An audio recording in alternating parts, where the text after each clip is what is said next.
Imbuga ngurukana bumenyi ari nazo dukorerako nibukira ubuhinga bushasha ahubwo kw'isi yose no mu Burundi risigaye ari isoko ridakama ry'inkuru zivugwa kw'isi no mu kibano.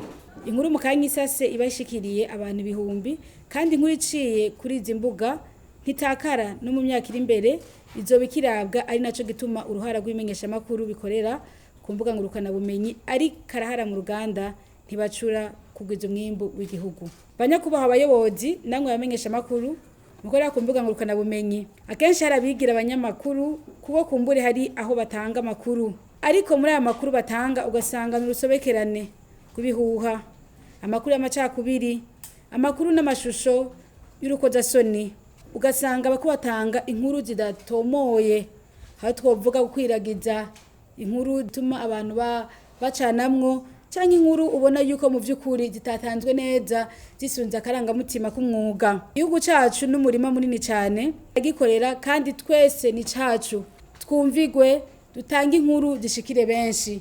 Dutanze inkuru z'ibihuha rimwe na rimwe birabishika tugasanga twazibonye ku mbuga ngurukana bumenyi ziraducafuza zigatuma tubura aho duca zigatuma ducafuza n'igihugu catwibarutse. Ariko iyo dukeneye igihugu kiba amahoro mu vy'ukuri kiraba amahoro. Turafite n'uruhara nasubirizwa mu guteza imbere uburongozi bwiza mu gushigikira amakuru y'ibihanze abanyagihugu bato bato kubahiriza no kubungabunga itunga rusangi hamwe no guteza imbere amaso hakurya y'amazi tugasuma amakuru avugwa hirya no hino makungu ashobora kugira ikimazi ku iterambere ry'igihugu na bene co.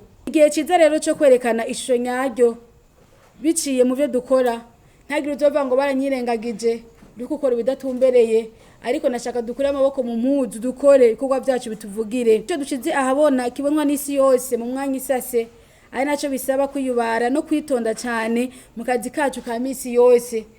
Handavuga mu gutanga inkuru twatohoje neza zifise amasoko ameze neza yemewe mwe vya ndakoporoye biya bintu twarabisezereye kuko hari igihe usanga urakwiragiza inkuru z'ibihuha zitameze neza.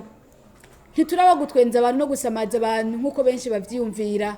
Sico twahamagariwe ko twarahamagariwe kwigisha no kuvuga imigambi y'iterambere kugira ngo abadukurikirana bose bishobora kugira aho bibakuye naho bibashize.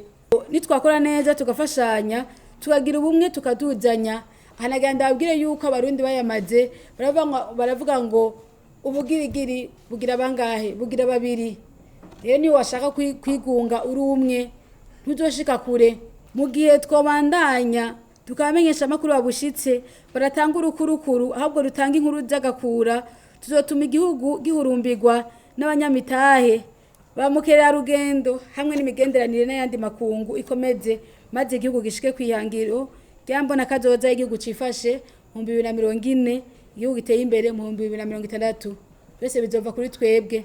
Nwagenda kumbuga ngurukana bumenyi ukagwizaho ibitameze neza nivyo gucinega abantu no gucana ivutu mu vy'ukuri nta uzokwimvira guhurumbira Burundi ariko nwagenda kuri zambuga muriko mujejwe mukorera buri munsi ugashiraho ibintu biteza imbere bitera nagateka ku Burundi mu vy'ukuri n'ingenzi zizoza abanyamitahe baza ari benshi bya bindi benshi twifuza bishobore kuboneka ariko niyo twaza kumbuga ngukora bumenyi tukazuza nk'ibintu bitameze neza mu vy'ukuri nta uzokwimvira gushika mu Burundi bazavuga ati ngira sinyabagendwa ariko niyo twashiraho inkuru zimeze neza tukamamaza igihugu cacu uko kimeze kuko je tubona bari hanze y'igihugu bifuza kuza ati ugatwe turabe ca gihugu tumaze imisi tubona.